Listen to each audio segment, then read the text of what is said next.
Right, good evening, ladies and gentlemen. Thank you very much for your patience, and so good to see everybody here this evening. What a privilege to be standing in front of so many people, and it looks like a beautiful big turnout this evening. So thank you very much for your time, and we look forward to sharing some insights with you on this evening's AGM for the Sector 2 CPF. So my name is Stefan, I'm the Sector Chairman, and just from our side, from the committee side, from everybody's side, thank you very much for being here, and we look forward to engaging with you this evening.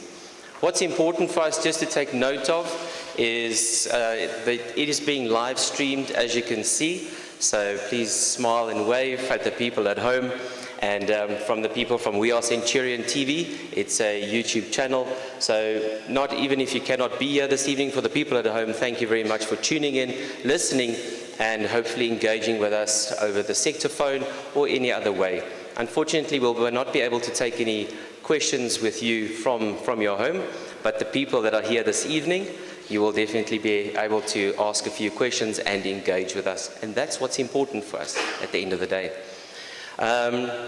The other aspect, there's tea and coffee at the back. If you haven't got it yet, don't get up now. We'll have some later on. And then also just thank you, there's from the community that sponsored some of the popcorn. It does smell like a movie theatre this evening, which is fantastic, really, really nice. We've got a few people, as you can see the lineup at the back, or at the top of the screen. I'd like to just start off with the opening prayer, and see if you can go to the next slide.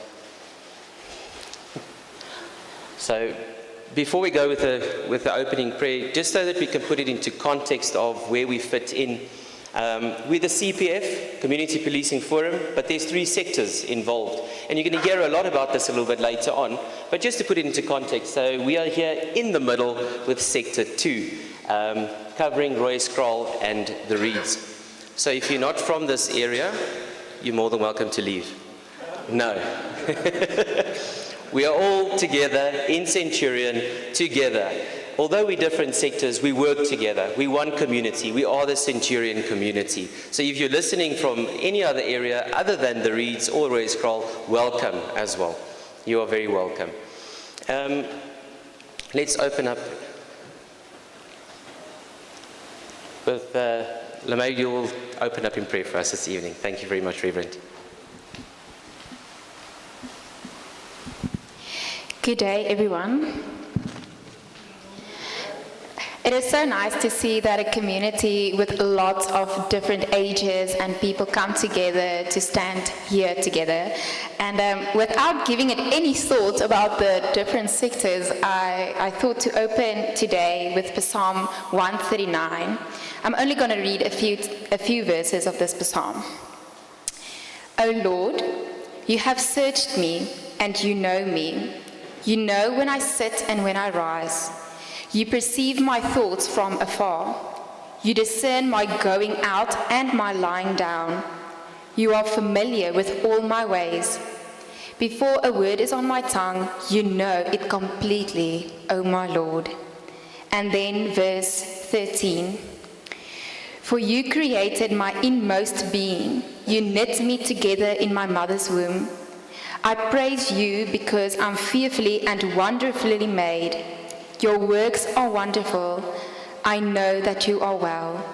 My frame was not hidden from you when I was made in a secret place. You know me, my ins and outs. Search me, O God, and know my heart. Test me and know my anxious thoughts. See if there's any offensive way in me and lead me in your everlasting way. May we make this a real thing in our hearts so that God can search us inside and out, because we are his prized possession. And if we say that we are his prized possession, we treat each other with that as well. We look after our community, we look after each other. Let us close our eyes in prayer. Dear God, thank you that we can bring everything to you. Thank you that we can put our sorrows, our joyful thoughts, and all the things in our hearts at your feet. Please lead this today, this meeting here with all different people that comes together in your name. Please help us to make good decisions, ask wiseful questions, and go home with new hope and a new heart, a heart that you've been given us. All the blessings and all the joy to you alone. Amen.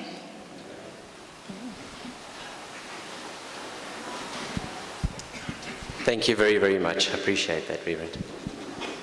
All right, then the next proceeding that I would like to talk about is everybody wonders with the CPF, who's behind the scenes? Who helps us to get a few things going? Who keeps the things ticking? So this evening, I was wondering about getting the faces up on the screen, etc. But this evening, then I decided what I need to do is I'd love to have the committee, the CPF committee, please quickly just stand up for me, please, everybody. I can't be standing on my own, you know, thank you so much, you know, there we go.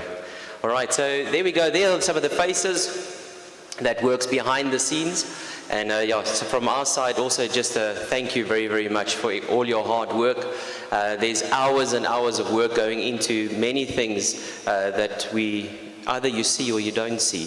So from my side, thank you very much to each and every single one of you. You may be seated. Thank you.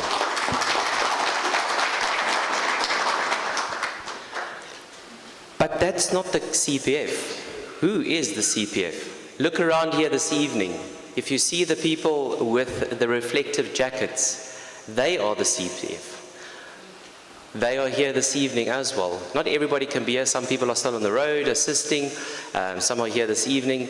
And for the community here, if you want to know who they are, and that's why they're wearing their reflective, so they can stick out a little bit, so you can get to know them. Take a little bit of time. Meet them, greet them, get to know what they do, how they do things, and just see how you can also get involved, which is very, very important. So to every single CPF patroller here this evening, thank you very much. And we appreciate every hour, every minute, every cent you spend on the road assisting other people selflessly, our community. Thank you so much. Give them a round of applause, people.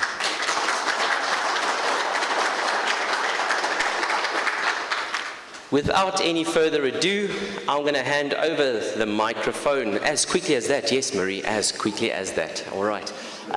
To Marie Fowler, our Incident Information Coordinator. She's going to share a few of the slides with you with regards to what's happening in our area. So thank you very much, Marie. Okay, as you can see, it's the unofficial crime stats that we've been collecting, and that is only from what the community reports onto our emergency CPF groups and some of what we find on the street groups. So from the comparison for January, February and March, you'll see that our busy days is our Wednesdays, Thursdays and Fridays. And you'll see that from last month to this month, things have really increased. Is that what you've also experienced? Those are the busy days? Next slide. Then here we will see who's the suburb or the area that's the most affected at the moment. And you'll see that the Reeds is taking first place. From January, February and March, they've just been the hardest hit. And our top 10 crimes at the moment is house break-ins, attempted house break-ins, theft, armed robberies, domestic violence, trespassing. We're not going to be calling it wall jumpers, because wall jumping is an Olympic sport. It's not a crime. It's a trespasser. So that's what we're going to call it from now on, is trespassers. Then we've got robberies, theft out of motor vehicles, and damage to property. So those are just the top 10. There is more what's happening, but these are the major ones that's happening. That's stuff that is reported to the police? Majority of the time, no. Because I don't even report it. I had people breaking into my vehicle. January, February, and Please report it. It is going to help our statistics to show that, well, if there's no crime being reported, There is no crime. We'll leave that for a question and answer, if you don't mind. Okay. That's my first part. No, yeah, come on. All right, Joe, it's a valid question that you have. Why report? Am I right? Thank you very much, Marie. Really appreciate that. The stats is only as good as the information that we can gather, and that's how statistics works. I'm with you 100%. If you don't report it, it doesn't get through to the police service. Then people come to us and say, but why don't we have a vehicle in the area? Why do they need a vehicle? Because there's no crime. Why are we saying that? Because it's not being reported. Yes, I know the questions, and we're going to have questions at the end, and you're more than welcome to ask the questions or even the statements. But that's what we're working with, guys. We are sitting with information that we're not getting through, so we don't get the statistics through to SAPS, so that if they see the true stats on what we have, they'll realize that we have got crime, and they need to have a focus on different areas, more vehicles, more ops in our areas. If nothing's going to happen from that side. So what we have done, and Marie, thank you very much for that, it's a very new position in the CPF, is to gather that information, because we get information from SAPS, that's what's been reported. But what about us as a community? What about what information do we have? So every incident that we have, and can I say every incident, Marie?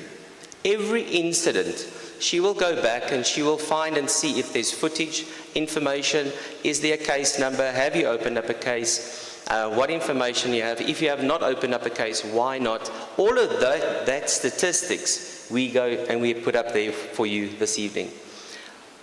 Yes, we are aware, there's probably much more than what we have up top there, but that's what's been reported, that's what we know of on our sector phone, and people telling us about incidents. We try to get as much information as possible, so we're going to ask you to engage with us. Send that information through. We're going to look at that telephone number a little bit later on. Use that number, phone through, and they'll put you through to Marie, in contact with her, where she'll take that information, put it in stats, and they work together with SAPS, and we call it CIMAC, where they gather the information for statistical purposes to hopefully make a difference. How do we make a difference? At least try. If I say we're not going to do that, that means we've given up. I've not given up on this community. I'm not going to give up on this community. I'm sorry. I live here. I've got 2 beautiful daughters, and I want them to live in a community, drug-free, crime-free. That's where I want to live. I want them to play in the streets. I want them to be safe. The difference is, what are we doing as a community to make a difference? Now, I'm not saying if you're not part of the CPF, you're not doing something, because the street groups are making a big difference. We get information from the street groups, and that is valuable. If you're part of the CPF, we get that information, that means you're involved there. I've seen the street groups standing together, working together. I've got a camera at the bottom of the street, there's a camera at the top, we're going to do this, we've got patrols. People are actually doing something on their own, which I commend. Thank you very much. Let's get involved though. I started in the CPF when there was a hijacking right outside my gate. And I just said to my wife, how can I be sleeping when other people are working out there, keeping our community safe? So now I'm standing in front of you and I'm vocal because I am involved. It doesn't mean you have to get in your car, drive around, spend money on these things. There's many ways of getting involved. The difference is, and the question I ask you tonight is, what difference are you making? What are you doing to keep our community safe?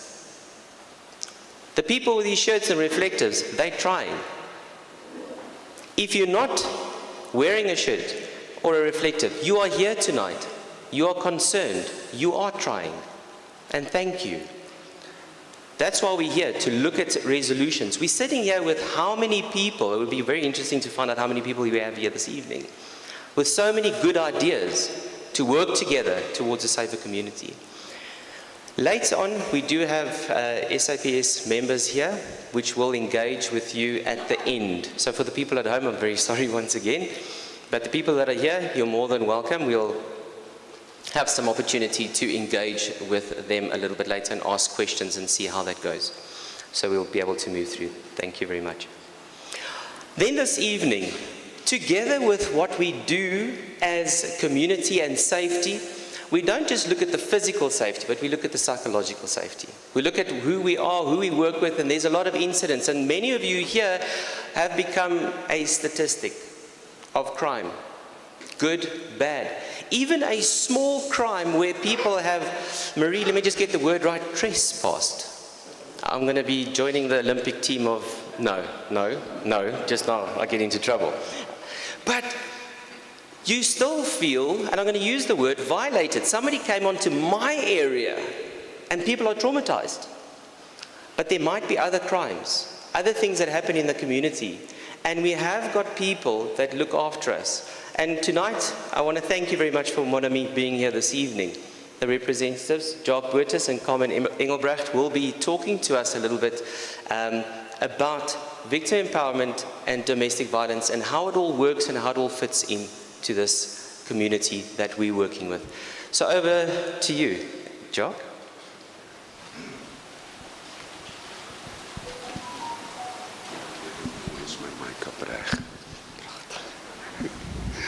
Good evening, ladies and gentlemen. My name is Jacques Boertes. I'm a social worker, but in clinical practice. I don't know how to take away children, nothing. I do psychotherapy with individuals and families, and I also render services in my private practice as well as the hospital. Close to my practice, the Netcare Hospital. Dankie dat julle vir die mense stoele bring, man. Het jy die remote? Okay, ja, ek sal so maak. Okay. In 1995, with the opening of Parliament, the President Nelson Mandela made the statement that crime, so we're coming a long way with crime, is a threat to our democracy. And then we saw the National Crime Prevention Plan being rolled out. And one of the pillars of the National Crime Prevention strategy is victim empowerment. And we will see documents appearing, some of the quotes I have here of some of the references. Like, it took a lot of time for a lot of government departments to develop the victim empowerment policies. We are working, we see SAPS's policy appearing in 2009. But in 2007, we sat with the policy at Valeria Police Station in the Moed, and we asked the question, what are we going to do with this? And we established in 2007, we started with Mon Ami, trauma troops. In French, it means my friend. And the idea was that it wasn't only the walls that we are building higher and higher between us and putting electric fences on it. We are also building psychological walls from each other, and that affects our sense of community. That affects us being part and feel that I belong to a community. We became isolated, almost like in COVID. So Mon Ami's volunteers from the community, it started out of the community for the community. And the promise I made to SAPS at the time is that we will always have a theoretical background. And at the time I used the same material that we used to train students at UNISA. So firstly, accountability and responsibility is of the utmost importance to us. You get people running around, we were talking about it earlier, me and Ruan and Carmen, calling themselves counselors or trauma counselors.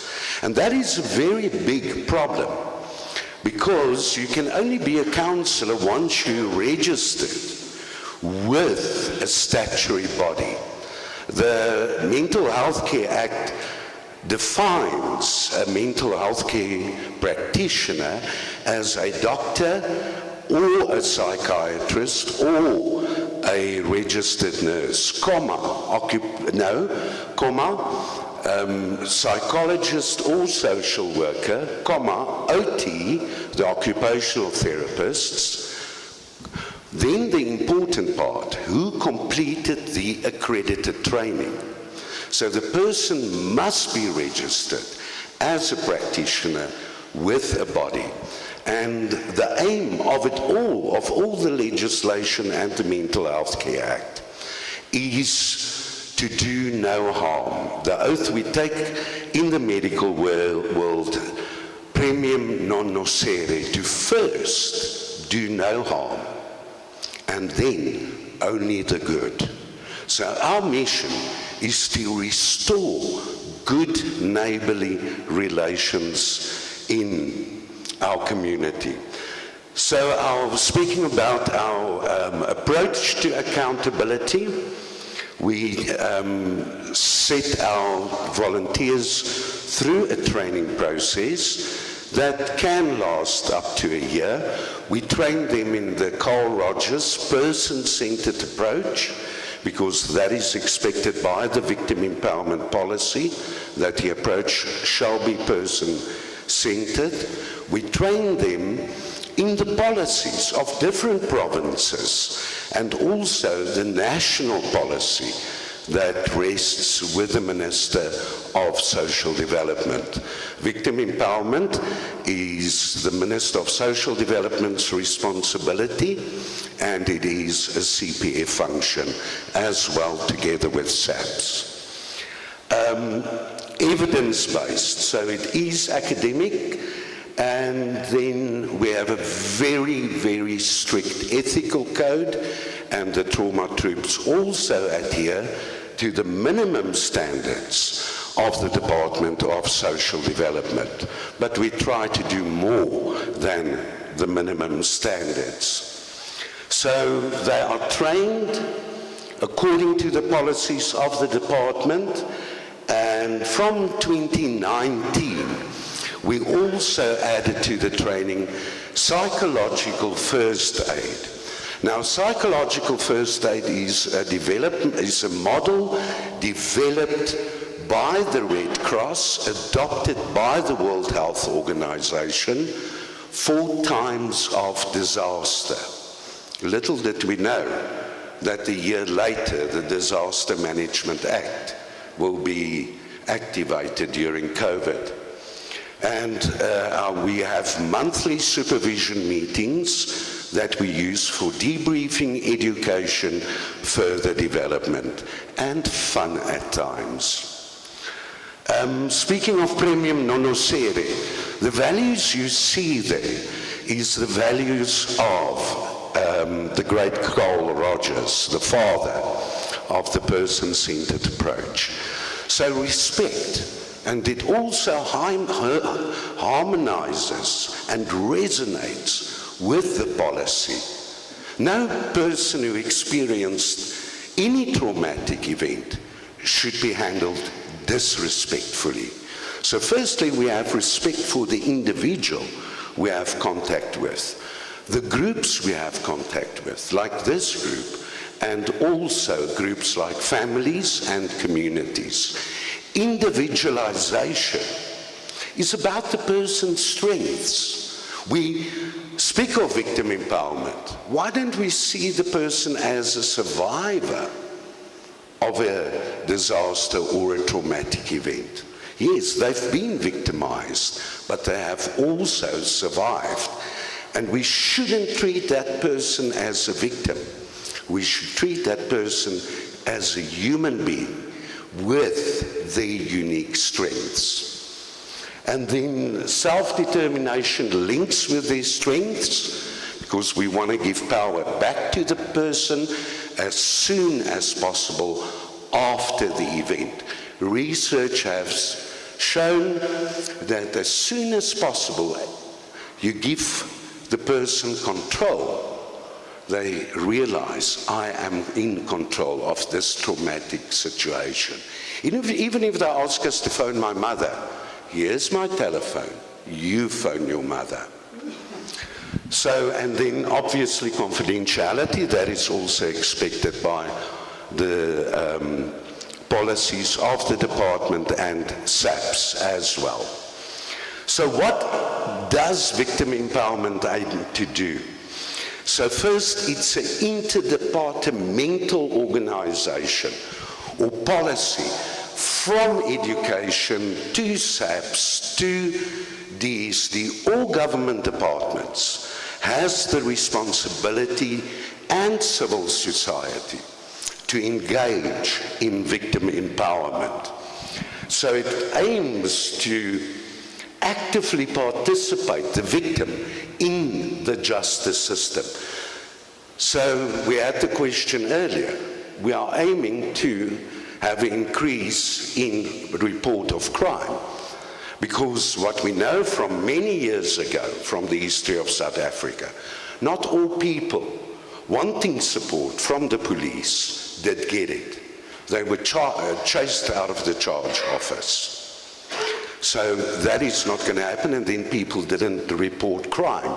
Crime prevention, it's part of the pillars of the National Crime Prevention Strategy, and then also the prevention of re-victimization. So who can re-victimize a person? It can be a bystander, it can be the perpetrator, or it can be our law enforcement officers re-victimizing the person. And we aim to integrate the person from right at the beginning, even if we make contact on that scene, focusing on their strengths so they can heal in a meaningful manner and contribute to their community in a meaningful manner, and in that way contribute to the well-being of society. Victim empowerment is directed towards premium non nocere, to first do no harm and only the good. So accountable and efficient services. Efficient, it should be tangible. The person should feel, but here's somebody with me. No person should be left alone after a traumatic event. That is quoted from the World Health Organization. No person, nobody. But that intervention, that contact with the person should be accountable and efficient. So the support provision process should focus on the strengths of the person. We follow the person's lead. It is self-directed, and we are interested. How do people grow further from crisis? The primary aim of victim empowerment, contributions to victim empowerment is through education, training, capacity expansion, and awareness. So we do it. Carmen is going to speak just now on domestic violence, but we have run groups. If we speak about domestic violence, who is at home when we are at work? Who is being tied up, sometimes assaulted? The domestic workers. So Carmen started with a brilliant project in Pretoria with Domestic Workers Unite, where we trained them from first aid to basic self-defense and self-care. And the detectives will tell them what to do when there is a break-in while they are at the house. So it's that education, doing drug talks at schools, talks to the elderly, crime prevention techniques when they go out to the shopping centers. So to summarize it, we want to alleviate the negative effects of violence on crime on all people responsible and support, on support provision. And as I said, it's not only a government function, but it's also a function of civil society, victim empowerment. Just to show you, victim support is also defined by the policy as a person-centered, empathetic assistance to victims of crime. The policy is much broader. The ideal centre will have doctors and lawyers and sisters, but it also makes provision for victim support. And there you can see the policy from SAPS in 2009 emerging. So it must be, we should provide people with the information, that it should be tangible. They should feel somebody is with me, even if it takes you to sit with the person for a couple of hours. You don't leave them alone. And then practical emotional support. We don't accompany people to court that much, but we give them the coping strategies and refer them to professionals. And support is meant to reduce the impact of crime on the individual. We can see policies coming from 2008, 2007. Low and Low started writing about it at UNISA in 2005. So we do community awareness. There we're moving in the community, doing talks, attending campaigns, crime prevention campaigns. Just a bit of brag, we are regularly reported on in the newspapers with our community work. And training, that's how I used to look before COVID. I had a lack of boopings, but now I'm nice and thin again. As you can see, I'm wearing a chaplain's uniform. We work shoulder to shoulder with the emergency services, and who takes care of them? Later on, they come and talk to you. May I also come and see you? So we've got a specialized chaplaincy who's only focusing on the emergency services community. And then community involvement again from teddy bears and shows. We work together with SAPS, Metro Police, Gauteng EMS, private services, private security companies, etc. Click. And in 2017, we celebrated 10 years of the existence of Monami, which was attended by generals and brigadiers and high-ranking officers. We find ourselves in a very different place with training and accredited training, as SACWA is changing, the whole educational system is changing. But we are busy surrounding us with organizations from the private sector to engage in training and to assess our training and to make sure that first, no harm is done. Okay, and I am the supervisor in my private practice capacity for the trauma troops. And that's my story. I'm going to hand over to, you can click one more time, there's the number. Carmen to speak briefly on domestic violence.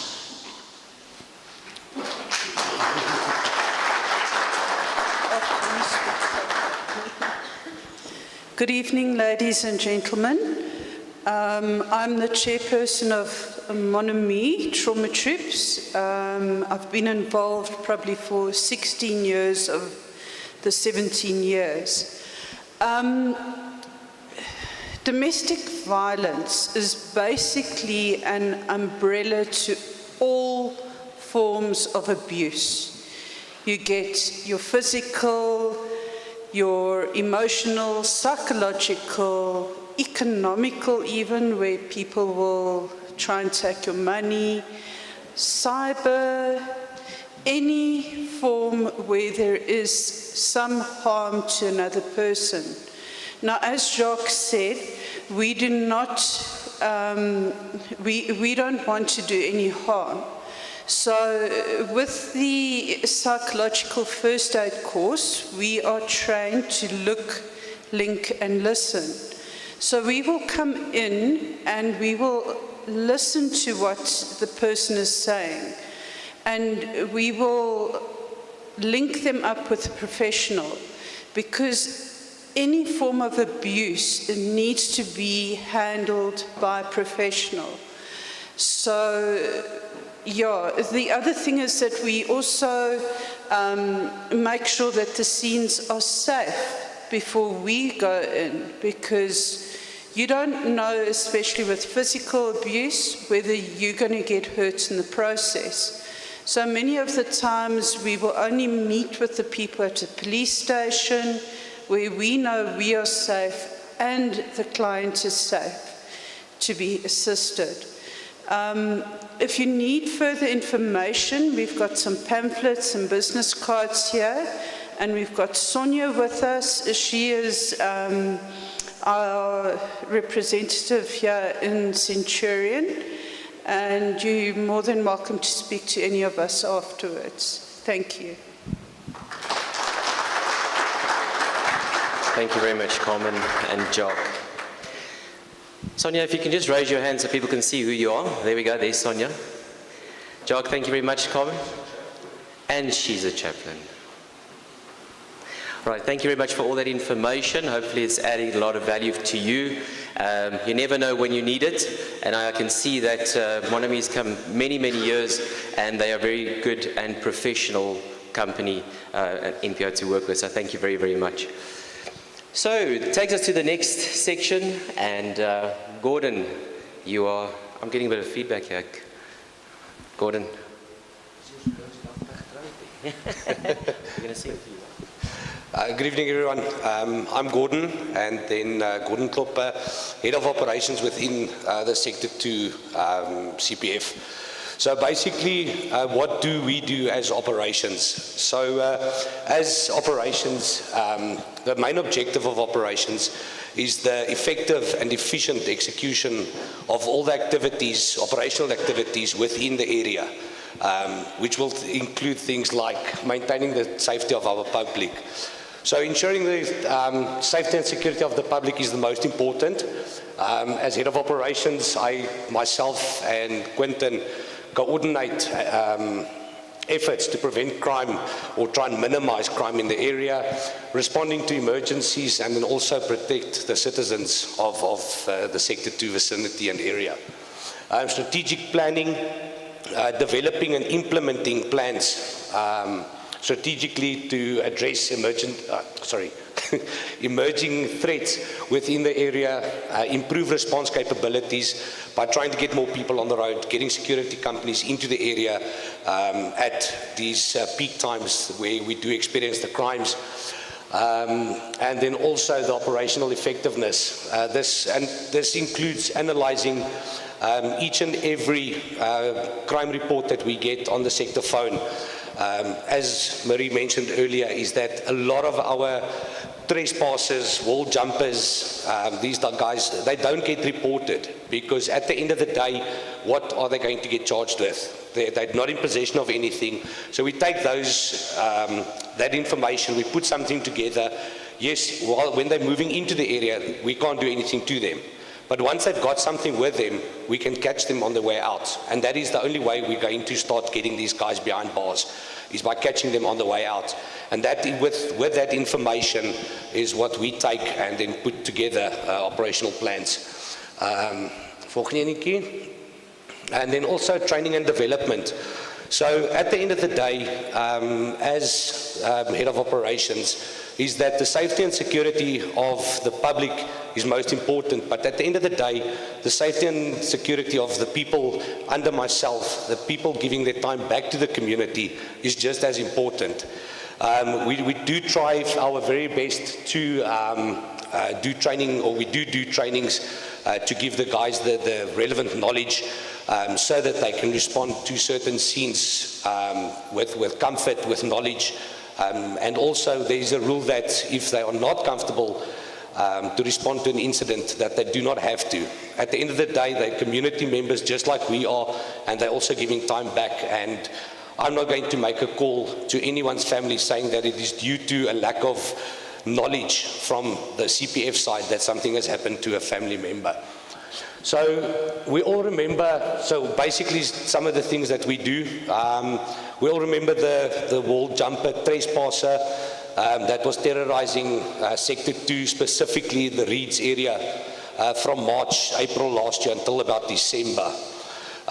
Taking all that information, looking at where he's coming in, where the person is leaving, specific areas that he's hitting at specific times. We took that information and we implemented an operation. We had about 16 people involved that morning. We got together about 1 o'clock. We did what we call a static ops, where we just didn't drive around scaring the guy. We waited for him to move into the area, sat still, listened to the dogs, listened to the kivita on the, in the fields and so on. And with that, after about 4 hours of just sitting still, we managed to track the guy down. So basically, this was the morning, I think it was on the 10th or 9th or 10th of December, we did manage to track down and catch the trespasser. So that's just some of the things that we do. So a lot of effort, time and planning goes into the operational side. That's what it looks like, after about 4 hours from 1 o'clock to 5 o'clock in the morning, just sitting, waiting for this guy to make his first and last move in our area. So that's basically, and then, so one of the things that is standing out at the moment is the gas bottle theft down in the Reeds, specifically Wilson, Osher, Immelman, Panorama, Becker, that side of let's call it the Flyland. So in the last, I think it's 3 months, Marie, last 3 months we've had 11 incidents reported to the CPF. So these are just where we've managed to get the information from the residents with an average of about 2 bottles being stolen at a time. So just in the last 3 months, it's 22 gas bottles ranging from 9 kgs, 8, 19 kgs, and one of the ones that were taken, I think it was 248s. They carry those things like it weighs nothing. If they full, it's 96 kilos that this guy's carrying, down the road. We have picked up that it seems like the Reeds is actually running out of gas bottles at the moment. They've actually moved into the Rooihuiskraal area last weekend, where we had an incident of 2 gas bottles stolen on Stiltside, so the top close to the field, that area. So we are aware of the crime trend moving around. We have started gathering information, working together with SAPS and security, and the relevant plans will be put together very, very soon to try and see if we can catch these guys and get them off the streets. So some of the more fun things that we do, we recently had a shooting day at SWAT, something that we don't use very often, and luckily we don't have to use them, is our firearms. But at the end of the day, we need to be comfortable with being able to use a firearm. You have to have the knowledge. And together with SAPS, MonitorNet, and some of the other tactical security guys, we actually had a very, very fun day where we got to blow off some steam, have had a good day behind firearms. One of the security companies brought one of their toys with that we also had the opportunity of using. So the one on the left-hand side, our chairman Stefan, very, very excited for being able to use something in a more friendly environment instead of a dangerous environment. And then just obviously the security guys and some of the CPF guys actually busy doing some training from their side. Also, we recently did a Rocket Hems landing zone safety. Obviously, we all know road accidents, especially on Old Joburg, they are very, very bad accidents. So, yeah, we basically got together, joined hands with Rocket Hems, where we started doing landing zone safety. So that would be setting up a landing zone certain size away from the scene, and then taking all of the the area into consideration. And that's actually, Ruan, just so that you know, Sector 2, we can set up a landing zone for you. We're more than happy to. You're welcome to phone us. And then some of the other courses that we do train our patrollers on. So firstly, crime scene training. So most important is that now we arrive on a scene, there's doppies lying everywhere, there's gloves lying everywhere, you know, so we do train the guys on how to approach into and out of that crime scene if it is needed. Otherwise, we cordon it off. We ask everyone from inside the scene, even unfortunately sometimes it is the residents of the property, homeowner and so on, to please move out of the crime scene, just so that SAPS and those guys have got as much chance as possible to get forensic evidence, so that when the guy is caught, that obviously he can be taken to task. Then accident scene safety training, so basically cordoning off an accident scene, making sure that our emergency medical guys do have, that they can comfortably and confidently work on patients without having to worry about people coming racing down the roads. So that's why we've got the high-vis jackets, we've got the cones, so that, and obviously with the accident scene safety, you know, the emergency guys can work on patients a lot more comfortably and not worry about other things of road users. Traffic control, obvious, you know, just if there was an accident scene, to be able to assist with coordinating traffic effectively and trying to save everyone a bit of time. First aid training, that is done through DDI as well as through CERT, where we try and give our first aid or our patrollers first aid knowledge. At the end of the day, emergency services are not always few and far between, but they're not always available at the drop of a hat. So with doing the first aid training, we're giving our patrollers and also the people of the public a chance at getting, you know, medical assistance until the more advanced guys are on scene and able to assist. Stopping the bleed goes hand in hand with the first aid training. Suspect detention or detaining of a suspect, so not to arrest the person after he was caught and then beat him to a pulp and then try and hand him to SAPS and say, now it's your problem. So basically to use the necessary force available to be able to take down a suspect and just to apprehend the suspect until law enforcement arrives and can do the rest from their side. Firearms training, and then last but not least, and the list does actually go on, would then be the Rocket M's LZ training that we do as well. So that's everything from my side for the evening. Thank you, guys. Thank you, Gordon. Sure. It's good to hear all the training and everything that happens in and around the area. I'm sure some of you have got a few questions, and we'll have time for questions afterwards. All the difficult ones go to Gordon this evening. I think he knows, he's trained well. Yeah, so we know with no further ado, we're going to hand over to Maynard Leroux, our PRO, just to share with us how to get involved and in the CPF. Thank you very much, Maynard. Thanks, Stefan. Good evening, everyone. Yeah, how do we get involved and what is the CPF all about? Know Your Community Police Forum's mandate. Guys, we are a legally mandated body. We work with the as a CPF with the SAPs, so that we can, whatever we do, we stick to our code of conduct, that's our rules and regulations, that we can actually proceed and facilitate community police relations with a specific police station, precinct, that serves the mouthpiece of the community with the police and vice versa on policing as well. Guys, I don't know if you all know the police precinct Wierdabrug, how big it is. Let me give you a quick rundown on that. The Wierdabrug police station sits in Valhalla, which is quite a couple of kilometers away from here.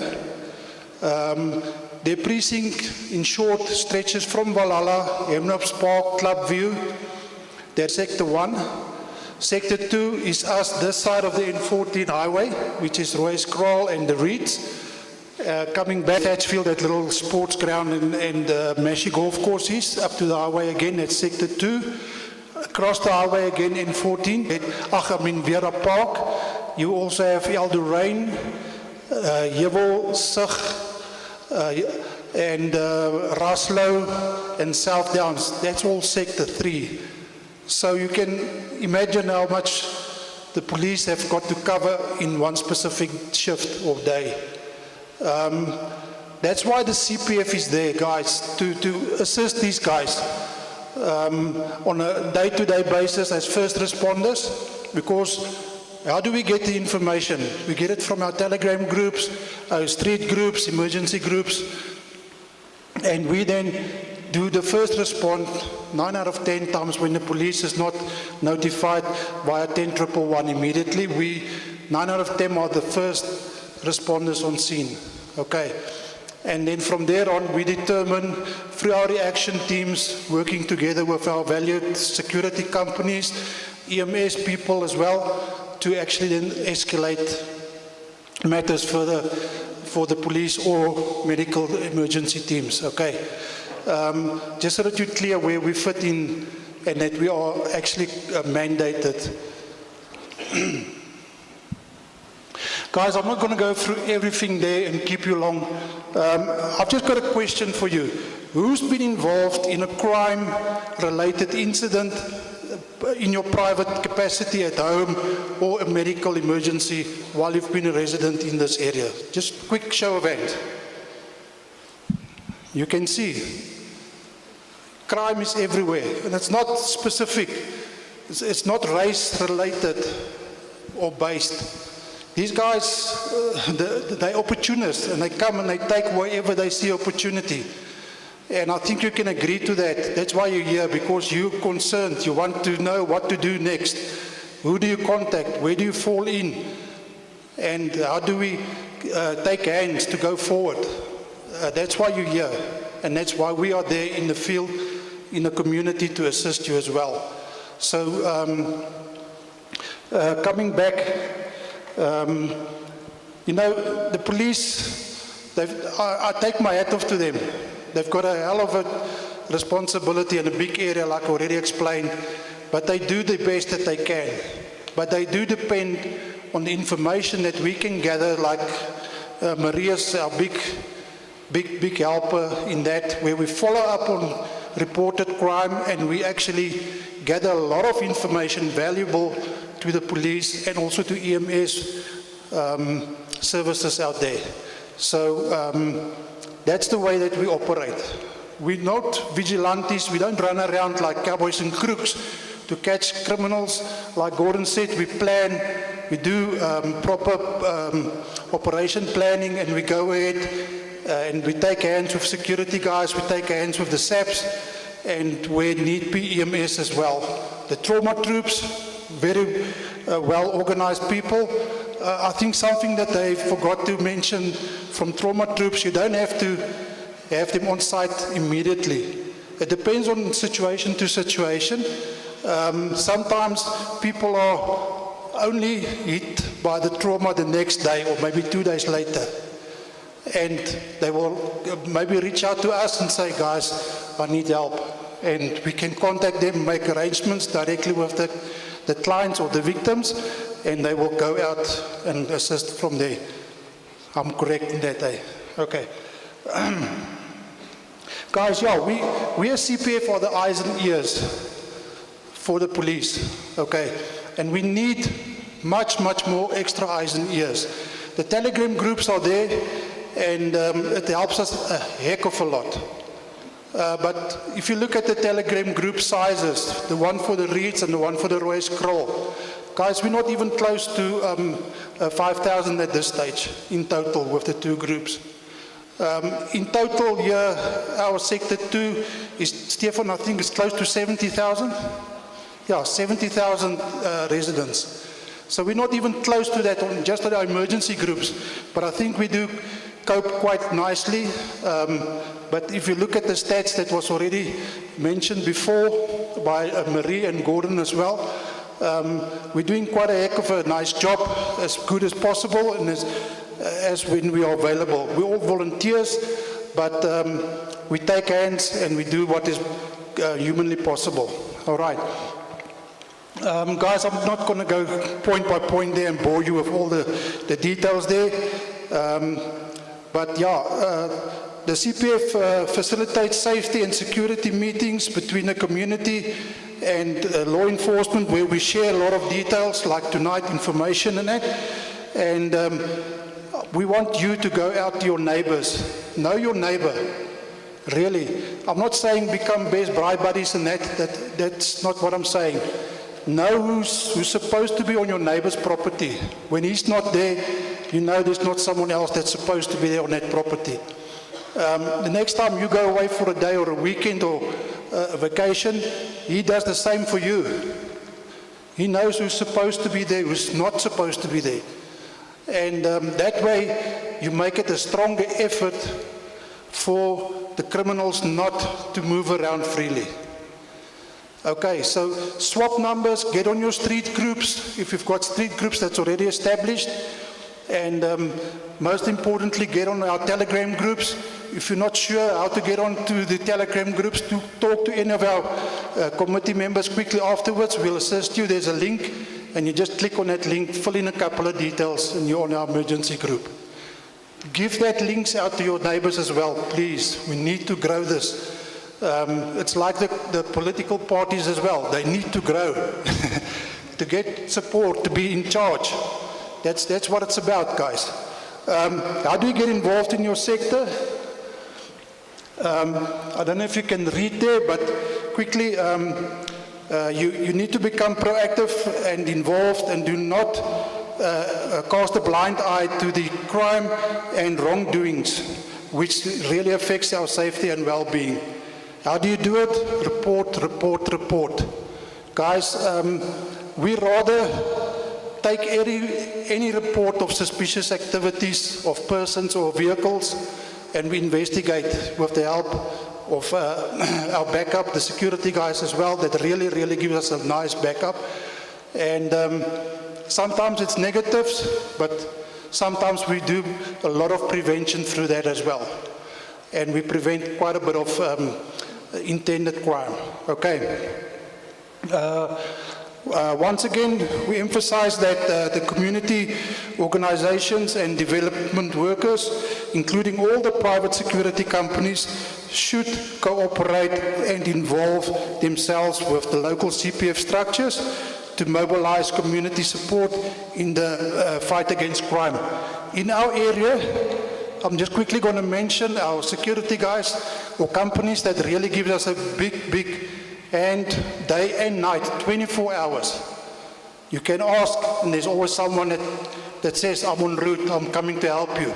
We've got MonitorNet. Where are they?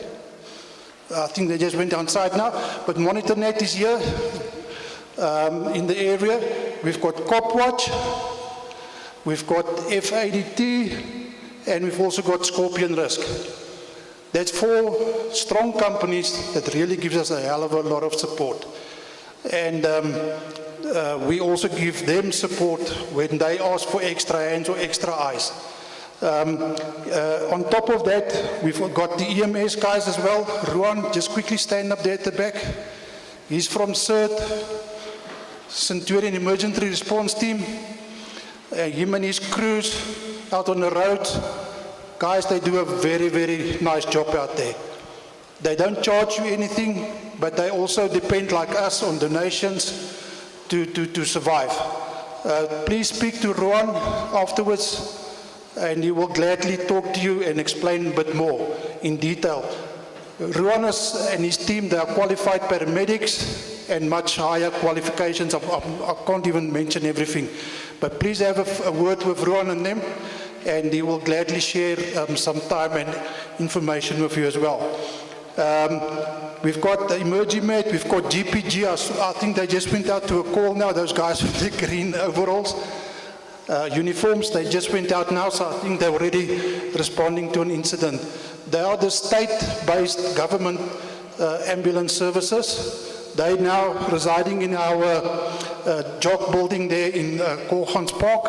So they do a tremendous job. I was actually wanting to get some stats from them, roughly how many incidents they respond to in a month since they've been based here in the Centurion area. Their call center is in Midrand, but with them being based here, they already indicated to us that it's really, really assisted their functionality, and they are attending to a hell of a lot more because we are promoting them where the people don't have medical aids, they then respond. And they can attend and stabilize patients, and if need be, take them to medical institutions. So yeah, guys, let's just give a quick appreciation, clap of hands to our valued people that really, really assist us.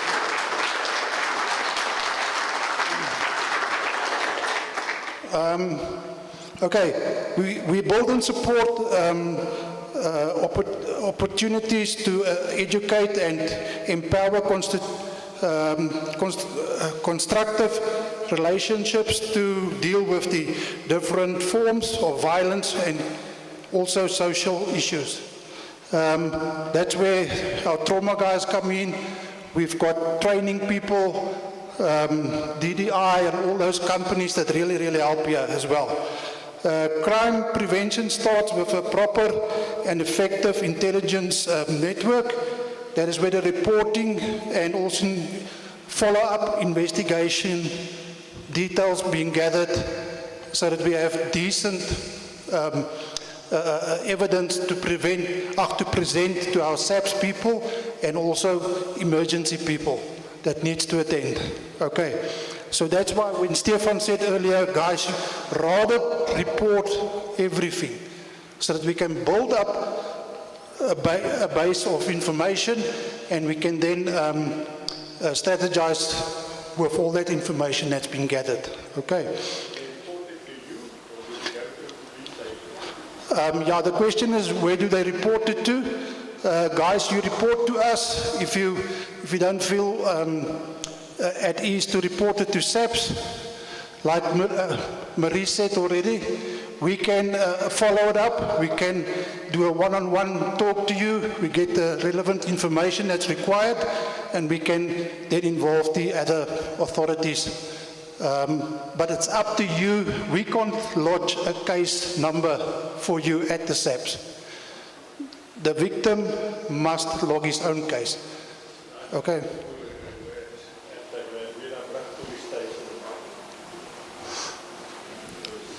Okay, talk to us afterwards. We will guide you. We will guide you. Okay.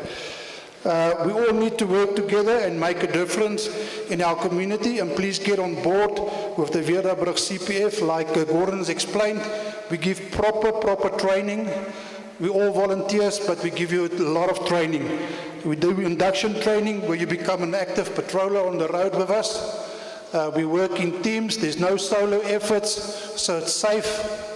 At least two on a crew that's on a shift, that's patrolling. We've got organized schedules that we work out for the guys in conjunction with what we see, where it's required, when it's required, to try and prevent crime and be the eyes and ears out there. There's also all the advanced training that Gordon had on the board early on as well. And yeah, really, you will get trained if you fall in with us. We can't keep on turning a blind eye and say it's not going to happen to me or my neighbor.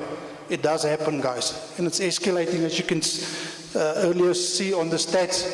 The reads, it kept on escalating, but we are working on that to try and combat that. But we need the extra people to get involved. Like I said before, we're only a handful of CPF active members at this stage, trying to cover 70,000 in this community. It's a challenge, but we take it on, we run with it, and with all the input we get from the emergency groups, I think we are coping quite nicely. But there's always room for growth. Okay, that's all from me, and then afterwards you can ask us some other questions that you feel is relevant. Thank you. Thank you, Maynard, for that information. And then if anybody wants to know, because we work on donations, so that's our details, you're more than welcome to take a photo of that and so forth. Thank you, Maynard. So the important thing is, what do we do with funds? If we have information, if we have, we got the CPF, we're getting involved, you know, you're donating, people ask, but where's the money going? What type of things do we spend it on? The one that sticks out for me is the second one at the bottom, coffee. All right. No, there's a lot of things that we use, two-way radios, chainsaws. I don't know if some of you have seen in the community when the trees fall over. I don't know how it works in Centurion. A little bit of rain, then there's a wind, and then there's 6 trees falling down. The CPF goes through, and I've also seen some of the other people also getting involved with their own chainsaws. But the CPF does that, and with their own chainsaws, chain lube, and all the information, all the things that they use.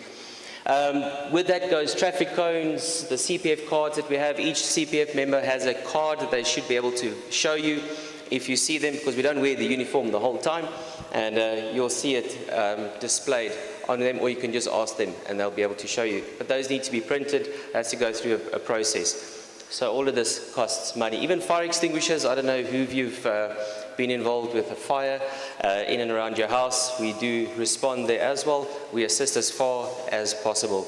All of these things cost money, and we're just a community, the same as you. We just call ourselves CPF.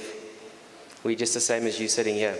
So let's stand together and let's put our money together and hopefully make a difference. So if there's a medical call, we do that from our side. We don't, it comes out of our own first aid kits.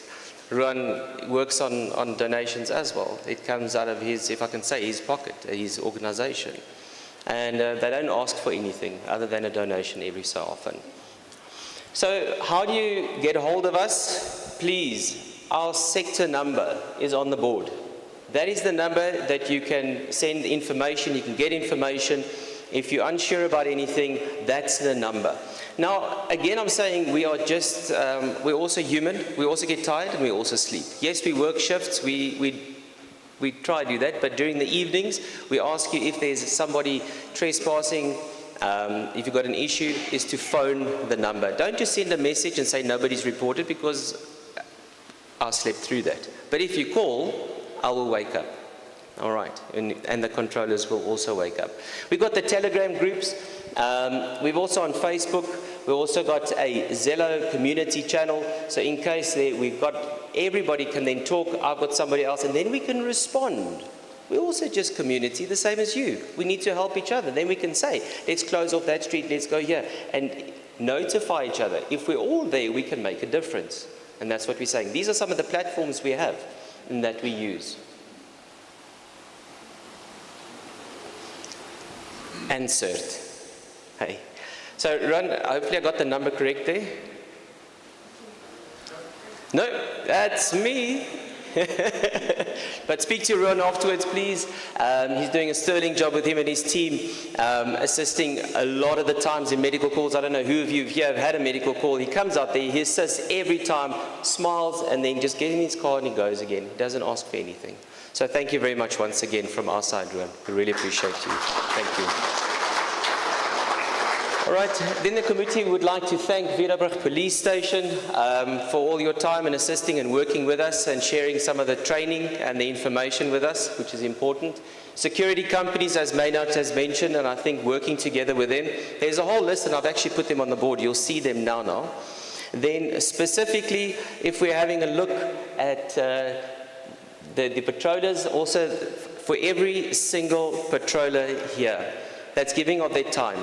You could be spending the time with that little girl running outside and laughing, but you don't. You're busy responding to somebody in need. Thank you very much for that. We really appreciate you. Thank you. Then, not forgetting the community members. People sitting here are donating their time, their money, and I want to thank you for that. From our side, from the CPF, thank you very, very much. Every cent, every 5 Rand donation, everything makes such a big difference to us, to hopefully help the community and make a difference. So thank you very much to every single body here donating some sort of fund towards the CPF. Thank you. And what we say is together we have and will continue to make a difference in our community. Yes, we have problems. Yes, you've probably gone to some extent, and if I'm going to say to who's got issues with so many things, I'm probably going to sit here the whole evening, which we can't do. I'd love to do that, but we've got more time. Engage with us. Even if we don't have the opportunity this evening, please talk to us so that we can help you. I hear these concerns. What are the concerns? We're not saying as a CPF we're going to solve the problem for you, but if we don't voice it, then we're bottling it up. Are we making a difference then? No. Talk about it. Let's see. And I'm saying it doesn't mean we've got the answer, but let's see. Maybe we do. We're willing to listen and hopefully make a difference. Let's see how we can make a difference in our community. Here's some of the security companies, some obviously more active than others in our area. Maynard has mentioned some of them, but we're talking about the larger Centurion area and the Pretoria area. So you might know some of those logos, you might not, but those are specific ones in our area which we really do appreciate. So thank you to every single one of them. Then also the medical services, as we mentioned, GPG was here, SART, etc. Netcare is also in and around the area, and fire, and then Emergimed also just in Panorama Road. We're all in contact, they're all in our groups. So if we see a medical emergency, we do contact them, we phone, and we try to get a medical assistance to you as soon as possible, as well as our patrollers, as they are trained, to try and assist as quickly as possible. Because we all know, for those people that are medically trained here, if we do quality CPR and we initiate it quickly, the chance of survival is very, very good. Well, it's not good, but much better than what it would be if we don't do anything. Because how long does it take for us to arrive on a scene? 10, 15 minutes? Then you say, sure, but that's long. Well, drive through the traffic in the afternoon. I'll see you at 7 o'clock. All right. So, why be a volunteer? And that's one of the things I want to end up with. It's not for money. It's not for fame. It's not for any personal gain. It's just for love and fellow man. It's just to lend a helping hand. It's just to give the tithe of oneself. That's something you call buy with wealth. It's not the medals worn with pride. It's just for the feeling deep inside. It's the reward down in your heart. It's feeling that you have been a part of helping others far and near. That's what makes us and you a volunteer. That's what we do. We're just volunteers trying to make a difference. So thank you very much to every single person.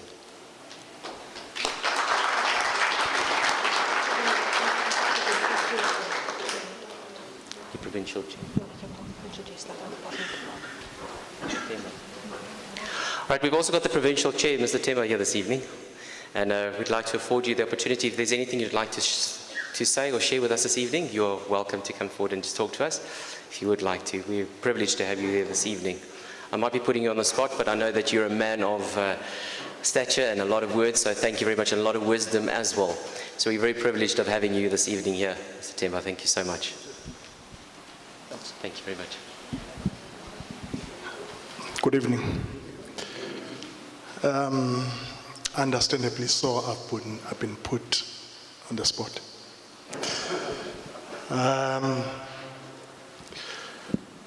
There's a man called Morgan, Grams Morgan, says in his song, if you give a little more than what you get, and if you shine your light for people that have lost their way to be able to see, there's always a place for you somewhere up there. Thank you for those that give a little more than what they get. There will always be a way, there will always be a place for people like you somewhere up there. And when you get there, there will be a hand that will be waiting to welcome you. For those of you that believe that there is life after death, that is your takeaway. My name is Temba Mlochwa. Responsible for CPFs in the district, all of them. There are 36 in number and 145 in the province. In the province, my responsibility, when I got in here, you were talking about all those things that we were talking about. That would be your social crime prevention. And the social crime prevention strategy talks to all those things that you spoke about earlier. And that's basically my responsibility, together with a man called Colonel Mufukeng at the provincial office of the SAPS. Now, I stay around here, and I know what happens here. I'm afraid, Stefan, I might lose my gas bottle. I didn't know that they are stealing gas bottles. But what we have tried to do is to, amongst other things, get the crime prevention wardens to come and assist the dedicated men and women in the area. It's sometimes very disturbing to see that some people, please understand English is my fourth language. I was born as Zulu, and Swati is another language, and then you have the Pretoria language. So if I say some of these things, you would please forgive me. I might not be quite straight with English. But I'd like us to, if all of us here could talk to 10 people, 10. If I just had a quick browse of people that are sitting here, did you know that all of you here are actually 97? If you each of you talk to 10 persons, multiply that by 97, you'll have 970 people that would have been spoken to, plus your 97. So all in all, you'll be having 1,000 people that can talk the same language, which is crime fighting. And then as soon as you speak to those 10 people, ask the 10 people that you have spoken to each speak to 10 people. And then you'll be having another 970 people. You multiply that by 2, and you also add another 97. I'm perhaps giving you a pyramid scheme of some sort.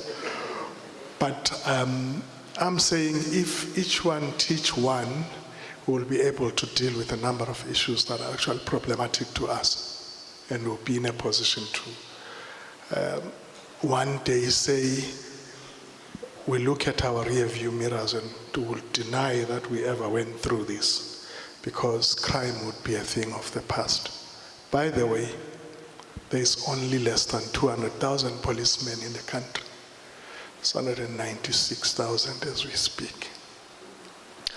And the population of this country is actually 62 million. I'm not really sure if that is audited, but they say it's 62 million.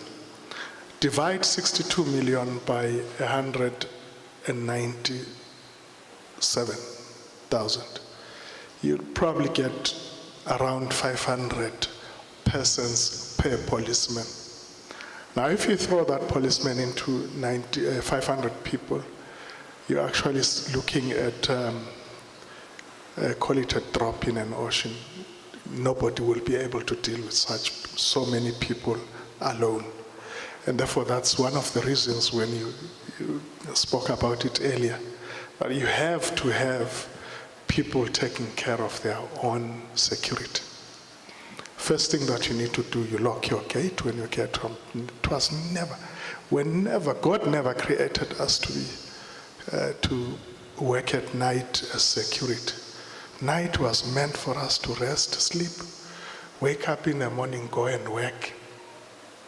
But now we have to open our eyes like owls through the night. And therefore we find ourselves having to sit here and plan on how to protect ourselves. All of us getting together, we will be able to deal with it. Our biggest problems, basically, if we were to deal with it, would be to look at our exit points and say, how best do we deal with the exit points? Some of these exit points are not necessarily formal. It's just your byways and paths that people walk through. And therefore, if we were to deal with that, we'd be in a position to deal with a number of issues and say, how do we close certain areas? I don't want to go that route, but how do we close certain areas then that we end up with no neighbors that are unwanted? But that's a topic for another day. I would like to thank you for having taken time to come here. And once again, thank you.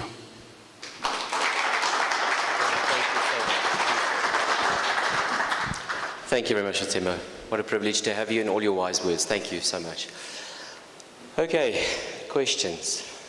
We've got a little bit of time for one or two questions, and I'm sure there's one or two that you might have. I remember the difficult one, I just saw Gordon running out the window, I almost said that, out the door. Gordon, come back here. You've got to answer all the difficult questions this evening.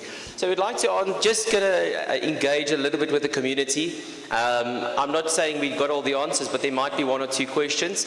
And then afterwards, we'll also have you moving around and being able to talk to some of the members, people from Monami, if you still have got time, and with Ruan and everybody else and GPG when they come back.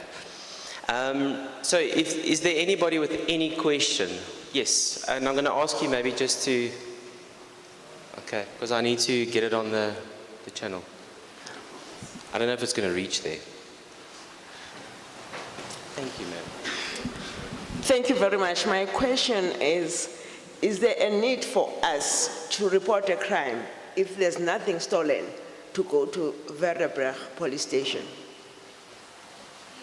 Does it help? Okay, so the quick answer is yes. But if you say if nothing was stolen, what was done? What was the crime? At my church recently, there was a break-in and we went to report the crime. But when I was there, I felt as if, it's like, why are you here? Do you want the case number so that you can claim for insurance? And we said no. And the look was like, then why are you wasting your time? And I even have to say that, you know what, we are here because it might help you to find out where the crime is concentrated so that when you strategize, that can be of assistance. Thank you very much for your question and your statement, and I agree with you. We do get a lot of concerns with people wanting to open up cases, and you feeling that why you're here. People, if we don't do that, if we don't push through, if we don't go there, if we don't voice, it's not going to happen. We have got the right, and we should be guided correctly in opening up cases, and we are here to help with that. I'm not going to say we're going to help every single, we've got 70,000 people and there's a lot of crime. Imagine us trying to help everybody, trying to open up the cases. But if there is something like that, let's talk to one another, bring it to our attention, and let's see what we can do. Are we going to sit here and shrug our shoulders and say, well, is it really worth it? Are we going to make a difference? I don't know if I'm making a difference in the community, but I am trying. I don't know what it's going to feel like to go to the police station and open up a case. I've been there, but not to open up a case. Would you like to ask a question, sir? Okay, would you like to ask a question? All right. I'm opening up the floor to questions, and then statements, you're more than welcome a little bit later. Let's stick to the questions, please. Yes, sir.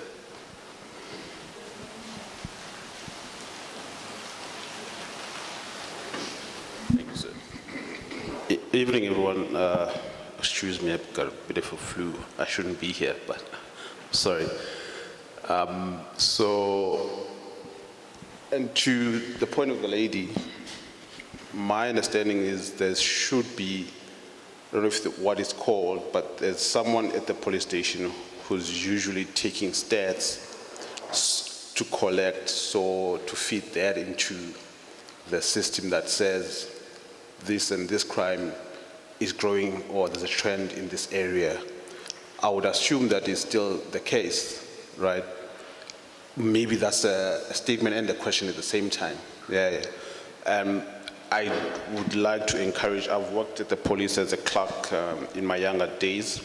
I would really encourage everyone to report each and every case. It doesn't matter how small it is, because 200,000 police officers for the whole country, that is dismal.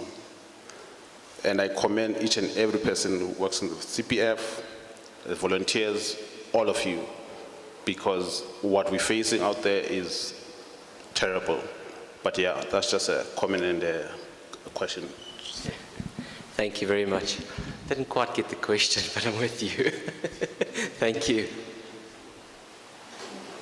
But oh yes, your question was about the stats. See, I've got a very clever person right here. Yes, there is. They still gather the stats, and that's the person that CIMAC, that Marie works with closely. Yes, they still do that. Hi, good evening. I want to ask CPS as to how are they dealing with the migrant, the people that are moving around our street. I happen to be on holiday now. You find these gentlemen moving up and down, going up and down.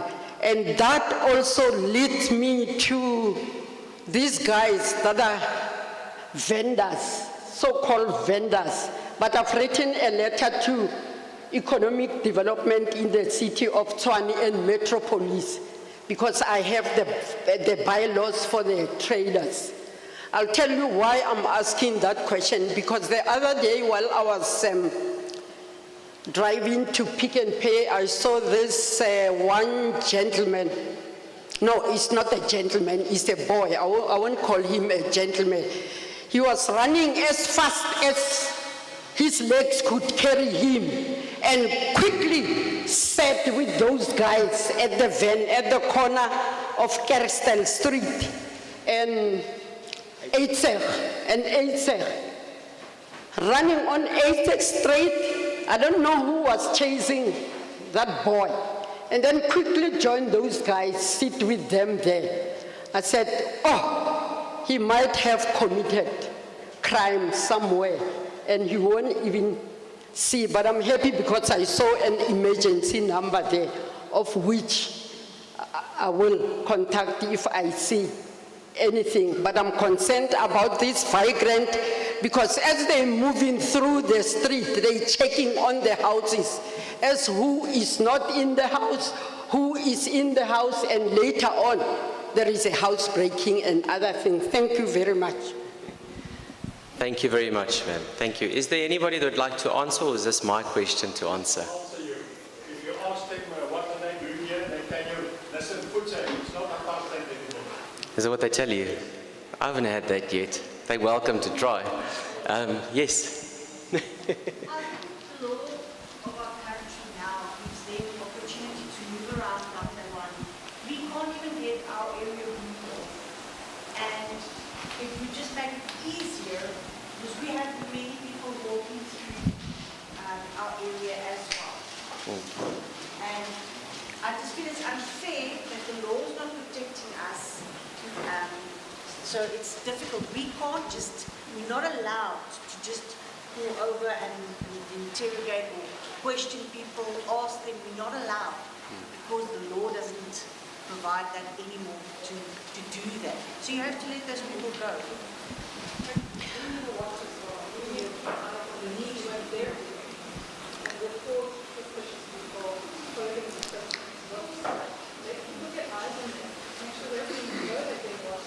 Yeah, so eyes and then reporting it from that side, yeah. Yes, sir.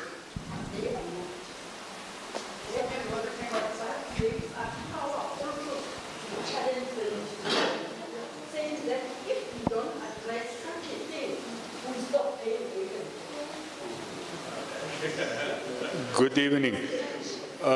For that lady, that guy was running that fast. We call it in Afrikaans, we call it flunkdunk.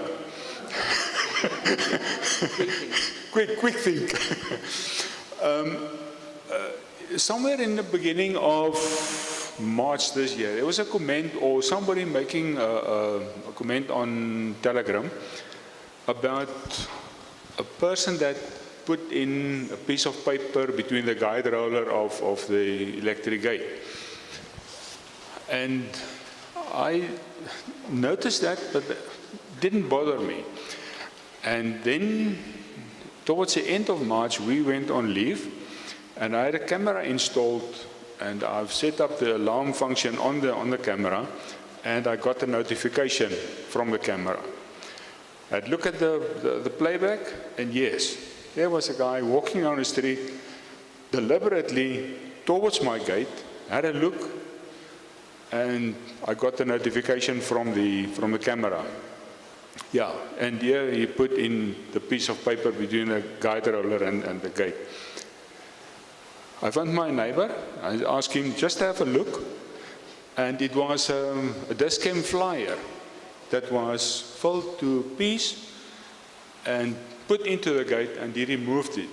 And about a week later, we came back without any incident. Thanks for the message earlier on Telegram.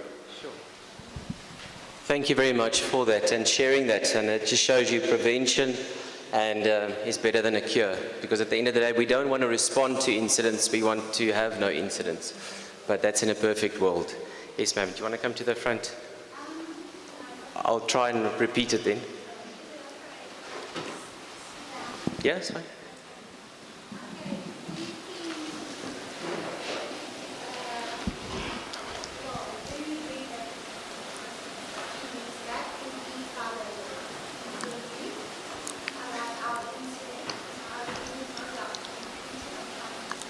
Okay, so they went through a traumatic incident and they don't want to repeat it.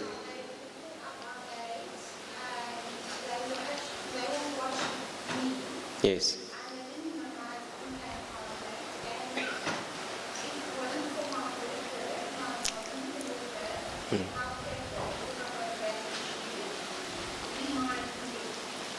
Okay.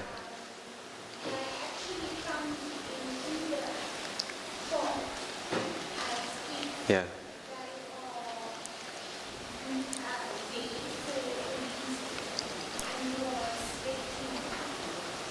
So they came in Uber cars.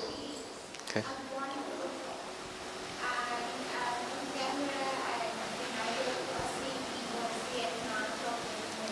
Mm.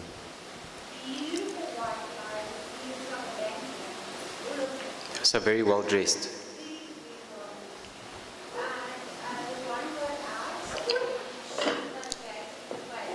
Mm. Mm.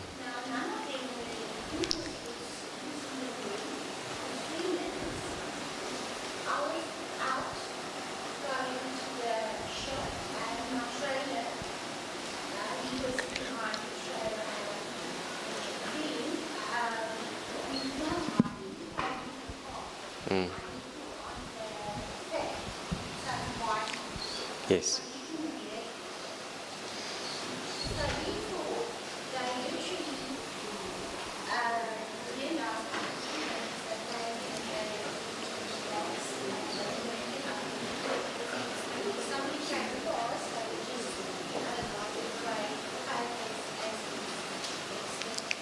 Okay.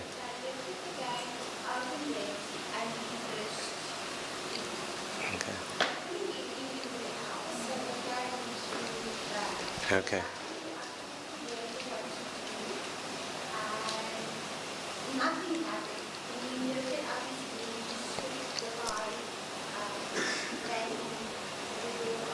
Hmm.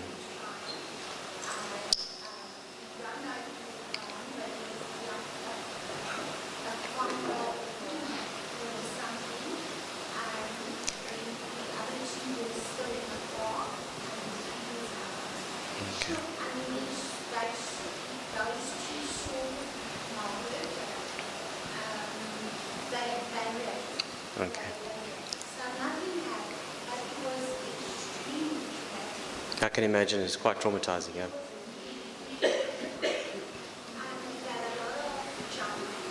Hmm.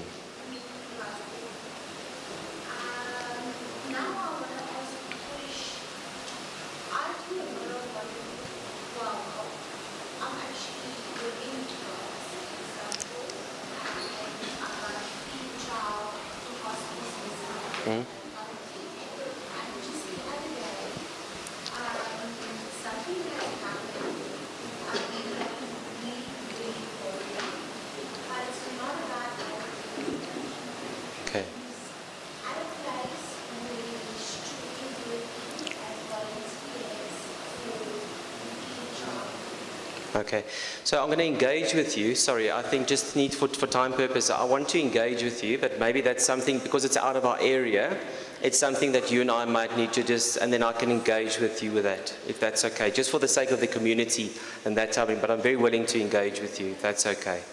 But yeah, thanks for raising that. I will definitely see how we can assist from our side.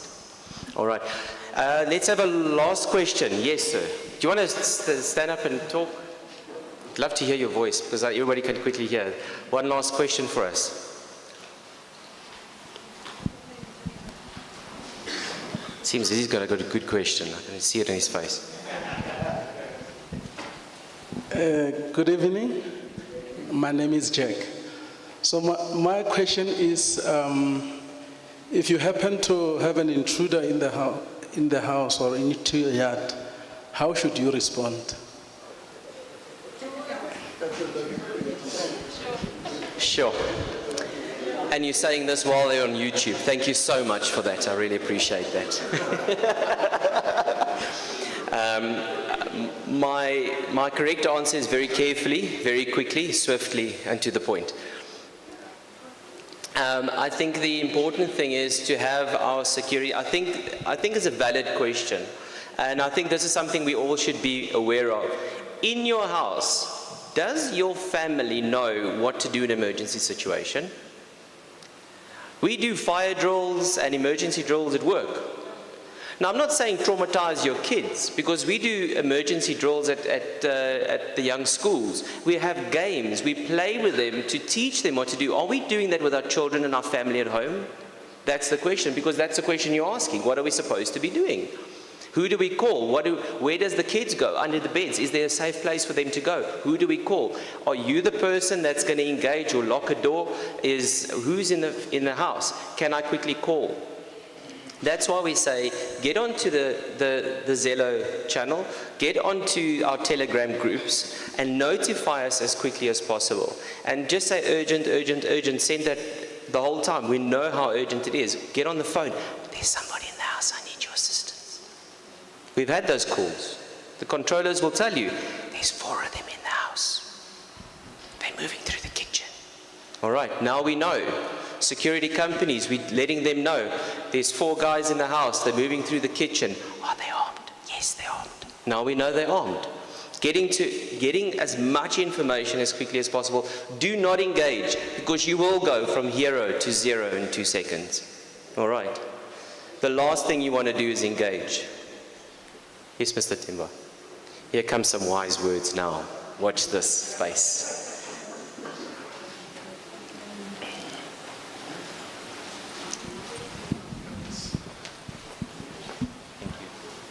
Somebody said Dubula, and I want to say to you, in Uganda, they say the same boiling water that softens the potato hardens the egg. Be careful of your solution. It might create more problems than you think. The constitution of this land prohibits any person who shoots a person who might not have caused or posed a danger to your life. You shoot at your own peril. It's fine. At the end, you will face the music alone. If the person is carrying a firearm, you are in the house, and you've got a firearm in the house, shoot. If he turns away, the Constitution says, if he turns away and faces another direction, you let him walk away. It's not me, it's the Constitution. In your house. So you let him walk away, because he is no longer a danger to your life. As a person walks away, let him go. But if he's still coming to you pointing and you are capable of shooting, take him out. Now, the other thing that I would like us quickly to deal with is an issue. I think prior to me sitting down, I said your safety comes first. If you lock the gate, lock the butler proofs, lock the doors, you are fine.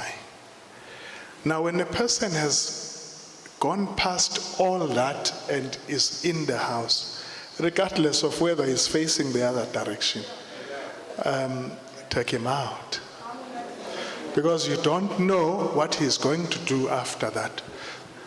Inside the house, inside the yard, please understand, inside the yard, I've listened to a case where a person was inside the yard and they asked him, he said, I had gone there to ask for water. He jumped the fence. I'd gone there to ask for water. My last advice to you would be that I had pit bulls in my house at some point. A guy jumped into my yard, and then fortunately, my boys just arrived. And then when they opened the gate, he came out running, and the dogs went for him. Fortunately, they didn't kill him. Now he says to the police, he wants to open a case because he was bitten by the dogs. But now this man invited the dogs out of the yard because he actually trespassed into my yard. I said to the police that came, because they phoned me, I was not home. I said, tell that man, if I get home, I will kill him. So, do we kill these people? No. Do you kill a person that comes in and rapes your wife? Yes. Or ganjani? Sure. If you come in and rape my wife, I'll kill you. If you rape my child, I've listened to rape cases for better part of my life. Rape cases. A person who's been raped will never, ever forget it. There's a child who's been raped by her father. He started raping her at 11 years old, biological father. And this thing happened in Soshanguve somewhere, Ritkhat. And that person, the father, when he picked up that this now 18-year-old has opened a case, he tried to commit suicide. Then I said to the police, go and keep him guard. Allow no one to give him any food except the food that is given by the hospital, so that this man can survive and face the music. So he's been arrested, he's in Garankuwa at the hospital, and that man will not die, fortunately. He's not gonna die, he's gonna face the music. But some of us were saying, perhaps he should have died. So, as we go back home, please don't kill anyone.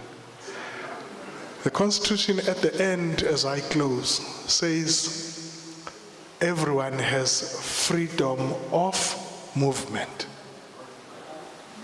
As long as your freedom does not infringe on other people's freedom. Your rights must not infringe on other people's rights. Once your rights infringe on other people's rights, you will receive what happened in Oliven this past weekend. A man was burnt to ashes. Thank you. Thank you, Mr. Taylor. Thank you.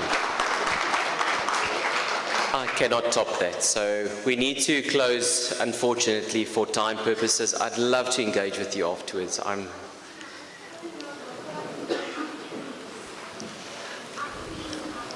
When you freeze, okay, that is one of the questions. You'll ask one of those three sitting there. They'll give you the answer. Thank you so much. Thank you. Ladies and gentlemen, that closes the session for the questions at this stage. Thank you very much for everybody's engagement this evening. Thank you very much for your time. But one last thing, I'm getting numbers. I'm getting numbers in the air the whole time. And there's a lucky draw by your feet. You've all got a number, right? Let's end on a little bit of a high note. And we're going to do a lucky draw this evening. Sorry for the people at home, next time. All right, so please make sure you've got your number available because you might be lucky. Here on Lotto Star Plus for the 6 millionth time. Number 15. Okay, I'll have that one. That's my present. I'll have that. Hey, there we go. Thank you. Well done. Congratulations. Let's just give her a little bit of a dingetjie daar. Gordon, you may hand her the prize. Skiet 'n titel, hoor. There we go. That is a nice little pepper spray from us. Thank you so much, ma'am. Please do not use it on the way out. All right. Number 21. Check your numbers, please. 21. Yes, there we go. And congratulations from our side. Another pepper spray. I can show you what to do. All right.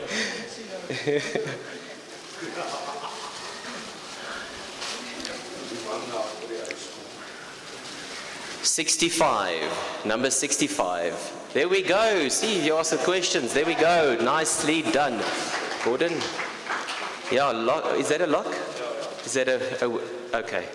It's a lock. You need to lock that gate, sir. Here we go. Yeah. To redeem your prize, please bring your number. All right. And see, some people are very anxious here this evening. Don't worry. 78. 78. Yes, wait for it.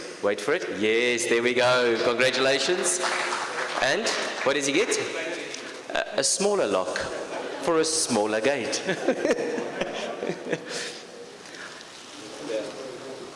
All right, then, wow, number 5. Yes, congratulations. That is you got a whistle. All right, that is obviously, if you know your neighbors and you need to alert them, trust me, a whistle is much louder. Really good mechanism. Yeah, thank you, congratulations. And is this last but not least? Last but not least. I've got all eyes on me. Lucky number 37. 37, congratulations, sir. Let me guess, the last whistle. Congratulations. Just for everybody that attended this evening, just to give a little bit of the stats, we had a full 212 people attending online and here together. So thank you very much for people online and for your time this evening. Thank you so much. I appreciate that. To every single person here. People, be safe, look after yourself. There's popcorn at the back, coffee, engage with the CPF members. And if you have any questions, you're more than welcome to talk to us. Thank you, be safe, and goodbye.